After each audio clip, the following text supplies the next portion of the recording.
Buenas noches, veo que ahí se empiezan a conectar. El doctor Sergio Lash también ya se conectó. Buenas noches a todos, les recuerdo que estamos aquí porque he invitado al pediatra de mi hija, el doctor Sergio Lash, para que con todo su conocimiento de cómo volver a la nueva normalidad con los más pequeños. Por favor, me mandan corazoncitos para saber que que nos están escuchando bien. Doctor, ¿cómo está? Hola Verónica, muy buenas noches, ¿cómo estás? Muy bien, doctor. Feliz de tenerlo aquí con nosotros. Yo les voy a contar un poquito antes de que sean las 8:30. Una cita con el doctor Sergio Lash puede demorarse de 3 meses a 6 meses en ser lograda. Bueno, a raíz de todo, él es sumamente ocupado porque pues mucha gente tiene mucha demanda de pacientes en Medellín, que es la ciudad en donde él vive, donde yo vivo. Y gracias al coronavirus, porque no solamente hay cosas negativas de todo esto, pues el doctor ha tenido un poco más de tiempo y ha decidido abrir sus redes sociales para toda esa sabiduría, ese conocimiento que él tiene, pues poderlo compartir con más personas. Entonces, váyanos contando de qué ciudades, de qué países se conectan, qué preguntas pueden tener. El tema es cómo volvemos a la nueva normalidad con los más pequeños. Me gustaría también saber si nos están escuchando y nos están viendo bien. Doctor, ¿cómo está? Muy bien, después de semejante introducción, no crean mucho lo que está diciendo Verónica, pero sí hemos Es tenido mucho verdad, trabajo. es verdad. Los que vivimos en Medellín sabemos quién es el doctor Sergio Lash. Gracias. Yo no creo que sea tanto, pero sí hemos tenido trabajo y afortunadamente hemos podido empezar a aprender a manejar estas redes porque yo no he tenido el tiempo para hacerla porque no tengo el conocimiento, pero mis hijas sí, ellas son las que han estado haciendo prácticamente todo el trabajo de enseñarme a empezar a utilizar estos medios. Y es interesante porque me parece genial poder compartir con tanta gente muchas cosas que quedan en el limbo, que no están bien contadas, que aparecen en los diferentes medios como noticias falsas y es bueno aclararlas para que tratemos de tener una buena conversación con todos los que tengan dudas. Ay, sí, doctor, y además que yo, pues en mis redes siempre estoy como tratando de darle a la gente tips de bienestar y es fundamental, o sea, para uno como mamá o como papá, si los hijos de uno están bien, uno está bien. Es cierto. Y toda esta situación le genera a uno una incertidumbre, obviamente, y ya hace unas semanas yo que me he estado comunicando con usted por WhatsApp, yo decía, no entiendo, o sea, la verdad no entiendo esto para dónde va con Isabela. Yo, pues en mi caso, Isabela tiene 2 años y medio, ella no va todavía a guardería, al kinder, entonces, pero yo decía, bueno, pero si es una niña muy social y en la unidad en donde vivimos tiene muchos amigos, muchos amiguitos, y pues por toda esta situación pues ha estado aislada. Y yo decía, bueno, listo, está bien, un mes está bien, 2 meses ok, pero esto va para largo, entonces empieza uno a generársele un montón de dudas. Además, pues Isabela tiene que salir a la calle en algún momento y salir y entonces qué, y entonces si va a socializar, no va a socializar. Además, no sé si a otras mamás que estén ahí conectadas o papás les ha pasado, pero Isabela desde mucho antes de que todo esto del coronavirus pasara, yo creo que desde los 6 meses por ahí, le tiene terror a los tapabocas. Entonces yo decía, Dios mío, ahora yo cómo voy a hacer para que Isabela se ponga un tapabocas. Bueno, con un montón de cuestionamientos que yo decía, yo necesito hablar con el doctor y necesito que me ayude. Y dije, bueno, pero qué bueno que me ayude no solo a mí, sino que hagamos esto a través de las redes para que sean muchas las mamás y papás que sepan cómo vamos a poder manejar todas estas situaciones. Porque, doctor, no es solamente el hecho de que se contagie el coronavirus, también yo pienso mucho en el tema psicológico. No sé, un niño de 2, 3 años, bueno, en mi caso Isala tiene 2 años y medio, casi tres ya, pero un niño de esas edades, ¿qué tanto se afecta, qué tanto no, qué tanto lo puede dejar esto marcado, cómo tiene que ser el discurso? Bueno, son muchas preguntas, pero entonces ya Vamos que a, llega las 8:30 de la noche, como para irnos organizando y darle orden a la conversación, yo pensaba, bueno, empecemos porque listo, se llega el día en que en esta nueva normalidad yo tengo que salir a la calle con mi hijo. Eh, ¿Qué hago? O sea, ¿a dónde debo ir? ¿A dónde no debo ir? ¿Cómo lo debo vestir? ¿Qué le debo poner y qué debo empacar en la pañalera? Esas Empecemos preguntas por ahí. ojalá pudieran ser respondidas con certeza absoluta, pero yo creo que nadie sabe, ni siquiera los gobiernos más experimentados en esta enfermedad, como son los gobiernos de China, de Italia, tienen claramente claro qué es lo que van a hacer con los niños cuando se regresen a las escuelas. En este momento ya hay videos que ustedes pueden encontrar en internet respecto a los niños entrando a los colegios en China, cómo es la distribución de ellos al momento de entrar, cómo son unas colas muy largas, cómo están distribuidos los pupitres en los niños más grandes, uno sí, uno no, para respetar la distancia, cómo les toman la temperatura, cómo van todos con tapabocas, cómo algo, en algunos guarderías les hacen pasar primero por una desinfección de pies, luego les hacen la limpieza con geles antibacteriales o alcohol, y después les toman la temperatura y finalmente ya les permite ingresar. Cuando hay este tipo de recursos y es fácil de hacer y la gente tiene una disciplina absoluta para realizarlo, yo creo que se puede hacer, no digamos con facilidad, pero sí con más orden y más rapidez que lo que se podría hacer en los países en vías de desarrollo como somos nosotros y que tenemos unas ideas de hacer todo muy rápido y muchas veces sin respetar las filas como se debe y sin respetar las normas, pero tenemos que aprender a hacerlo. ¿Qué se va a hacer? Yo creo que dentro de muy poco vamos a empezar ya con el aislamiento preventivo inteligente, que eso, según el gobierno, empezaría el próximo 1 de junio y con eso se liberan de detención muchas de las situaciones de acuartelamiento que tenemos nosotros en nuestras casas y podemos salir ya con un poquito más de libertad, pero es una libertad que todavía tiene que ser controlada. Ahora, con los niños. Hay una situación que es ambigua. Curiosamente, los niños tienen, al tener menos receptores para el coronavirus dentro de su organismo, tienen menor probabilidad de enfermarse.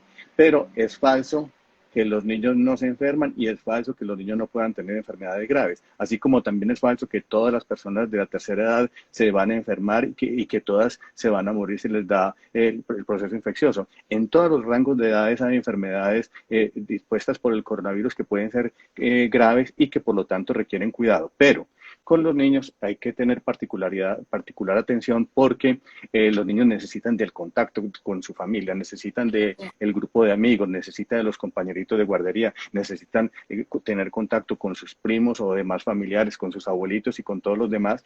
Y ahí es donde tenemos que empezar a participar nuevamente cuando tengamos el permiso de salir nuevamente a los carros y permitan salir a los niños nuevamente. Hay que tener una particularidad que es muy especial y es tener confianza en que si uno guardó la cuarentena, está libre del virus. Y eso es una verdad absoluta. Si Sí. yo guardé bien la cuarentena, estoy seguro que no tengo el virus dentro de mi organismo, entonces podría tener contacto con personas que son de absoluta confianza de mi familia o de mis amigos, que van a permitir que los niños cuando se relacionen entre sí puedan estar seguros que no se van a contagiar de este virus y por lo tanto contraer el COVID-19. Y van a tener la certeza también que al regresar a sus casas no van a tener las posibilidades de contagiar al resto de su familia. Entonces, inicialmente, cuando sea la cuarentena y permitan salir a la calle, es importante que aseguremos eso primero que todo. Y para poder salir a los sitios públicos, están exigiendo la colocada de el tapabocas para poder tener una correcta disposición de normas en los diferentes supermercados, en los diferentes centros comerciales, para poder asistir. Los niños aprenden lo que ven en casa. Y yo ya he tenido la experiencia de cuando he salido a caminar en el horario permitido, de ver niños muy pequeños con tapabocas montando en bicicleta. He detenido a la mamá y le he preguntado cómo hace semejante cosa porque me ha parecido muy sorprendente y resulta que les consiguieron los tapabocas que son con dibujos de animalitos o que hacen formas de muñequitos y les permiten la colocación por cuenta de ellos sin tener que la mamá forzar a la niña para que se lo coloque. La otra, y le pregunté, ¿y cómo hizo para que se lo colocara? Porque hay niños que por más bonito que sea el tapabocas, no se lo quieren colocar. Y simplemente utilizándolo yo y enseñándole que por ahí voy a respirar y voy a evitar hacerle daño a otras personas y que otras personas me puedan hacer daño a mí. Entonces, el tener el tapabocas me sirve como medida de protección y a la medida que se fue utilizando en la casa, esta señora logró que la niña finalmente lo pudiera volver un hábito y cuando salen al exterior lo puedan utilizar. Y lo hace montando ciclas y todo eso. Pero hay que tener mucha precaución. Los niños menores de 2 años, cuando utilizan tapabocas, pueden tener serias complicaciones a nivel respiratorio y desde el punto de vista técnico no es recomendable que un niño menor de 2 años use tapabocas. Por lo tanto, si van a salir con un niño que sea menor, tiene que estar totalmente cubierto y que se le permita respirar libremente, pero sin el contacto con los demás. Eso me parece muy interesante, no lo sabía, pero es de los 2 años hacia abajo, o sea, por ejemplo, Isabela que tiene 2 años y medio, porque, bueno, les cuento mi experiencia, Isabela le tenía terror a los tapabocas, le decíamos que íbamos a jugar a la enfermera, al doctor, porque a ella le encanta jugar a estas cosas en su casa con los muñecos, con nosotros, no había manera, y un día la bajamos a la unidad, pues a darle una vueltita, y vio a una amiguita de ella de lejos con tapabocas, y ahí se animó a ponérselo. Pero entonces me queda la Sí, duda, o sea, de 2 años, mi hija que tiene 2 años y medio, ¿sí le pongo tapabocas o mejor si sí no? se le puede. ¿Cómo? No, Ujú. se le puede colocar el tapabocas porque de hecho es una medida que la están obligando prácticamente en todas Sí. partes para poder hacerlo. Y sí hay que tener en cuenta de, por lo menos en momentos en los cuales ellos se lo puedan colocar, no tenerlo permanentemente. Aunque hay una disparidad de criterios, algunas personas dicen que utilizar el tapabocas puede producir algo de hipoxia y de dificultad para respirar. Hipoxia es que hay déficit de oxigenación de los tejidos y que se puede presentar por una respiración anormal debido al mismo tapabocas. Y hay gente que dice que esto no sucede. Todo depende de las circunstancias de cada niño en particular. Ujú. Doctor, pero bueno, usted ahorita decía, es que un niño necesita el contacto, necesita de sus abuelos, necesita de sus amigos, necesita de sus primos. Entonces, listo, usted dice, bueno, el tapabocas y todo este tema, pero entonces, o sea, ¿cómo le explico a Isabela que no puede tocar otro niño? Porque esa es la parte más difícil. O yo me acuerdo que recién estaba empezando todo este tema del coronavirus, me mandaron un cuento de unos psicólogos de España, muy chévere el cuento, me ayudó mucho como a explicarle la situación, pero en una parte del cuento la niña decía, para cuidarte de este virus tienes que lavarte las manos, guardar distanciamiento social y decía, no te puedes abrazar con tus seres queridos. Isabela, todo le funcionó hasta que dijeron, no nos podemos abrazar. Isabela me miró como con unos ojitos de tristeza y de terror, como que no entendía lo que estaba pasando. O sea, además porque yo soy una mamá demasiado abrazadora, yo creo que pues la mayoría. Somos, todo el día le digo te amo, todo el día la beso, entonces yo digo, ¿hasta qué punto? Y hasta qué punto voy a, o sea, esto no creo que se acabe rápido, entonces, ¿cómo va a ser ese juego con amigos y si los puede ver? No sé, como que me confundo ahí. O simplemente si yo sé que la otra familia tuvo una cuarentena juiciosa, pues la dejo libremente acercarse a los otros niños. ¿Cómo manejarlo? Mira, en este momento no tenemos una claridad absoluta respecto a cuánto va a durar el ciclo de esta pandemia actual.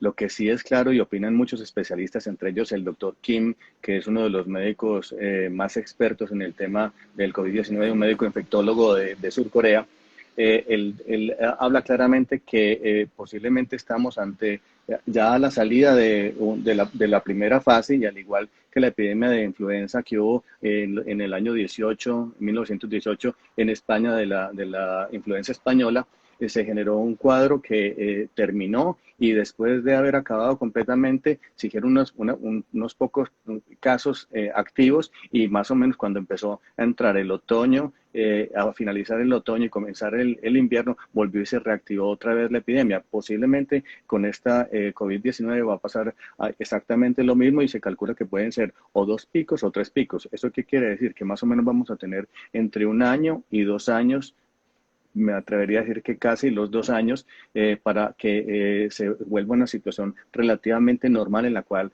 el virus no desaparezca, sino que siga reduciendo casos, pero con menor intensidad y casos puntuales que permiten que el sistema de salud pueda brindar una atención correcta porque hay disposición de camas y de unidades de cuidados intensivos en caso que haya una gravedad. Entonces esto va generando una situación que es de aprehensión en mucha gente. Los niños, uno les explica qué es la pandemia y muchos le dicen, no, es que yo sé que tengo que estar encerrado porque me tengo que proteger de un virus que está circulando por ahí y que me puede hacer daño. Eso lo saben los niños, pero ellos no saben el contexto de lo que esto implica. Nosotros los papás sí sabemos y les tenemos que explicar cuáles son las razones por las cuales debe utilizar un tapabocas, cuáles son las razones por las cuales debe ir a alguna parte. Lo que no van a entender, al igual que cualquier otro niño, es lo que tú preguntaste hace un momento. Tú compras una porcelana Lladró, la tienes en toda, en tu casa, una porcelana muy bonita, muy costosa, y le dices al niño o a la niña que no la toque, No la toque. Con más ganas la, la la- toca. la va a tocar, la va a tocar. Sí. Entonces hay dos posibilidades, o la dejo ahí para que realmente la niña aprenda, o la quito para que nunca más vuelva a tener contacto con ella. Hay dos corrientes, uno en psicología, uno dice que le quiten los objetos para que no tenga la tentación y no haga el daño, y otros déjenlo ahí para que aprenda. Cada niño tiene una situación muy particular. Cada niño se le puede enseñar en su contexto qué debe hacer ante una situación de evitar contacto con cosas que sean extrañas, con cosas que eventualmente le puedan perjudicar o alterar su salud. Y los niños van aprendiendo eso si uno lo va haciendo en una forma muy didáctica, y para eso hay textos que pueden explicar. Ese caso de los objetos en la casa que se pueden dañar es un método como para explicarles también qué se podría hacer en una situación de infección respecto a qué tocar y qué no tocar, qué hacer y qué no hacer. Yo, como le digo a un niño que se encuentra con su mejor amiguito, que no le abrace o que no le dé un beso o que no comparte el Exacto. juguete que tiene o que el maletín que está cargando donde tiene sus libros no lo pueda compartir. ¿Qué tengo que asegurar yo? Que los papás cuidaron a ese niño y que yo cuidé a mi hijo. Si yo estoy seguro de eso, los dos niños pueden tener contacto sin ningún tipo de problema. Incluso Ok.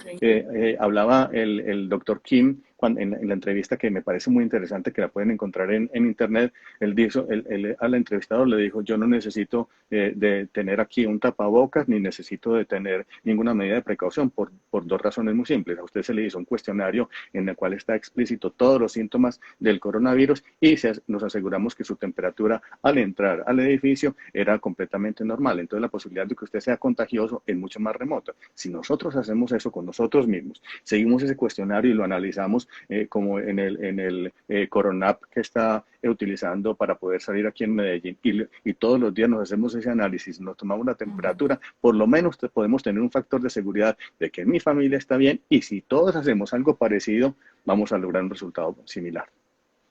Ok, doctor. Entonces ahí también es otra duda, y es lo que le decía, no es solamente el tema de que les dé el virus o no. O sea, psicológicamente toda esta situación, no sé si por pues datos históricos de otras situaciones similares, ¿cómo puede afectar esta situación psicológicamente a los niños y cómo puede uno como papá hacer que los afecte de la... Ya quedó muy claro que, bueno, una es, bueno, pues si yo me cuido y si otros papás se cuidan, pues podemos hacer que ellos sociabilicen con otros niños. Pero cómo manejar el tema, qué tener en cuenta a la hora de hablar del virus, de comunicárselos para evitar un impacto psicológico, y qué impacto psicológico puede haber en los niños con toda esta situación. Los impactos psicológicos definitivamente para mí es la situación más grave que pueden tener los niños en este momento, porque la posibilidad de la infección es remota y la posibilidad de que sea una situación grave es todavía más remota. Generalmente se considera que el 80% de los pacientes infectados, tanto en niños como adultos, son poco graves o nada graves, o son portadores asintomáticos. Es decir, no les va a dar una enfermedad que los obligue a ir a un hospital, pero sí los va a obligar a que estén en un encierro. Y el encierro definitivamente conlleva a una cantidad de situaciones en las cuales la ansiedad y la depresión pueden ser los efectos directos de ellos, y se considera que un niño en aislamiento, más o menos, los niños en aislamiento, cuando hay este tipo de situaciones, el 25% pueden adoptar situaciones duraderas en cuanto a depresión o estados de ansiedad. En los países nórdicos, como además de esto se junta con la ausencia de sol, no tenemos un sol permanente como en nuestros países tropicales, se agrava todavía más la situación, y la ausencia de sol más el encierro no permiten que los chicos estén bien y ahí es donde cobra importancia, por ejemplo, la vitamina D, cobra la importancia el zinc, cobra la importancia que yo los esté alimentando bien, que todos los oligoelementos que estén recibiendo los niños a través de una alimentación correcta sea importante y que los estímulos que logren del exterior sean por medios audiovisuales o sean por los cortos paseos sean los más fructíferos posibles y ojalá en familia para tratar de minimizar ese riesgo. La depresión, la frustración, los estados de ansiedad, el estado de agotamiento, porque un niño aparentemente aunque esté sentado todo el día o jugando o viendo pantallas o estudiando por medios audiovisuales, generalmente va a tener un índice de fatiga mucho mayor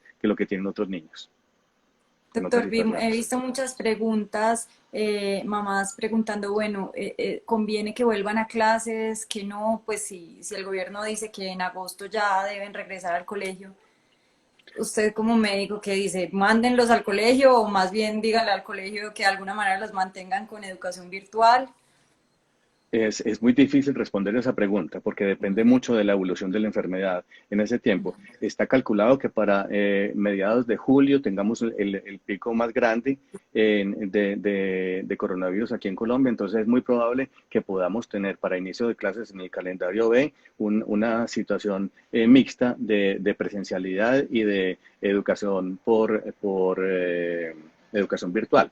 Y la idea es que ojalá todo fuera presencial, pero yo creo que en este año, por lo menos, no creo que eso vaya a ser totalmente posible.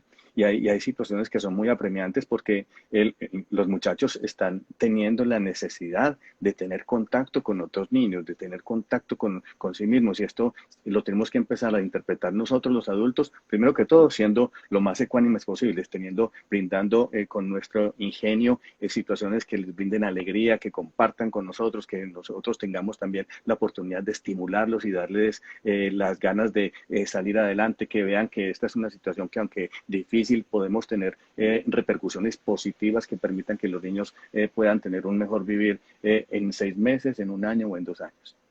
Claro, doctora, ahí hay como, a mí se me hace como una ecuación en la cabeza que no sé cómo resolverla bien. Y es, bueno, listo, entonces yo por la salud mental de mi hijo voy a permitir que él esté con otros niños, pero entonces también viene el tema de los abuelos. Y entonces uno, ahí sí le da a uno mucho susto de que un abuelo se contagie. Entonces también entra uno ahí en el dilema, bueno, lo junto con otros niños para que pero entonces me confío y entonces también dejo que el abuelo lo vea y el abuelo también se empieza a deprimir porque no ve a su nieto. ¿Cómo maneja uno esas situaciones? Hay una No, canción no hay que dice respuesta, sí. no, sí hay respuesta. Hay una canción que dice que nosotros somos los demás de los demás. Ujú. Entonces, así como nos estamos portando nosotros, así deberíamos pensar que se están portando también los demás. Y los demás deberían pensar de idéntica manera. Por eso, sí, lo que te decía al principio, si yo aseguro que mi grupo familiar, que mi grupo de amigos más cercanos, que los grupos de amiguitos de mis hijos, que también deberían ser, deberíamos ser nosotros amigos de los papás de esos niños, podemos asegurar que estamos en una convivencia precisa, que aunque haya habido infecciones, sabemos que estamos guardando toda la cuarentena y todas las precauciones posibles. El riesgo se minimiza, se minimiza. Nunca se Sí, puede pero nunca decir vamos a que estar es, que exentos, es, sí. que es 100%. Y si un niño o un adulto, que para mí somos más peligrosos los adultos, Ay, ¿por qué razón? Por lo que te dije antes, los niños se contaminan menos, pero los adultos, por el hecho de estar saliendo a mercar, ya a trabajar, a tener un contacto con el exterior, podemos tener más riesgo de contraer el virus y ser portadores asintomáticos y llevárselo a nuestros propios papás. Pero consideramos por todo lo que hemos visto que son los niños solamente los que pueden contagiar a las personas de la tercera edad y pueden sufrir el riesgo. Pero aquí hay que preguntarle a los abuelitos, ¿qué quieren ellos? Porque no ujú. solamente es el contexto de que si los estamos protegiendo para vivir o no, sino en la vida, ¿qué es mejor para mí? ¿Disfrutarla o vivirla en un estrés permanente de confinamiento por la situación en un momento determinado? Es mejor de pronto correr un mínimo riesgo de tener contacto con mi nieto o con mis hijos, o tengo que estar en un aislamiento permanente simplemente para estar vivo. Y yo siempre le he dicho a mis pacientes, uno no puede dejar de vivir para seguir viviendo. Y es muy importante, Me parece muy sabio eso y creo que es pero debe ser, algo que, con lo que he conversado con mi mamá. pero mis palabras tienen que ser bien interpretadas. Ojo que yo no estoy Sí, sí, diciendo que salgamos libremente, sino que no, no, tengamos una situación de protección lo suficientemente grande claro, que de cada manera vez, responsable. exactamente, que cada vez se puede ir ampliando un poquito más hasta que finalmente lleguemos, como lo decías tú al principio, o como lo dicen muchos de los colegas, la nueva normalidad. Claro. Doctor, me preguntan mucho por medicamentos o alimentación que usted nos recomiende para proteger pues, a los niños y a toda la familia, que Bueno, nos pueda fortalecer el sistema inmune, porque eso es el tema. Finalmente ahorita es fortalecer el sistema inmune, es de la única eh, manera que nos podemos, eh, de alguna manera, por, proteger, ¿no? por norma, no te puedo recomendar medicamentos y mucho menos sin conocer el paciente, pero sí te puedo Claro. decir varias cosas que se pueden utilizar perfectamente. Uno, la vitamina D es esencial. Nosotros Ujú. no tenemos vitamina D en este momento y la vitamina D es necesario que la tengamos y es muy importante que conversen con sus respectivos pediatras o con sus respectivos médicos para que les haga la prescripción del medicamento que consideren necesario. Se puede administrar o en forma Para diaria suplementarnos. o en forma semanal o en forma Ujú. bisemanal, dependiendo del producto que tengan. Y eso es muy importante que lo podamos tener. Hay medicamentos de medicina de bioregulación que se pueden utilizar perfectamente en forma de lograr una inmunomodulación, de modo que si lo estamos tomando diariamente logremos buenos resultados con ellas, de modo que minimicemos la expresión clínica en caso que nos dé el virus. Esos medicamentos no van a cortar el virus, no van a impedir que un virus le dé, pero sí vamos a lograr que en caso que le dé, sobre todo en la fase inicial, la fase inflamatoria como tal, se pueda minimizar un poco, de modo que no lleguemos a las fases graves que pueda tener esta infección. Una dieta lo más sana posible, ojalá teniendo una suficiente cantidad de betacarotenos, que son las frutas que son de color naranja o amarillo o rojo, que van a brindar mucha cantidad de betacaroteno que después se convierte en vitamina A. La vitamina A es protectora de las mucosas. Entonces, eso también se puede utilizar. El zinc es un producto que también vienen varios preparados en el mercado que se pueden ayudar a tomar y así como el zinc puede inhibir la replicación de rinovirus, que también es un virus RNA como lo es el coronavirus, puede en teoría ayudar a que ese virus no se replique cuando está dentro de la célula, es decir, no se multiplique y por lo tanto pueda generar la enfermedad. Entonces ahí tenemos unos tips de sustancias que se podrían utilizar, que sí les recomiendo que lo conversen con su respectivo médico.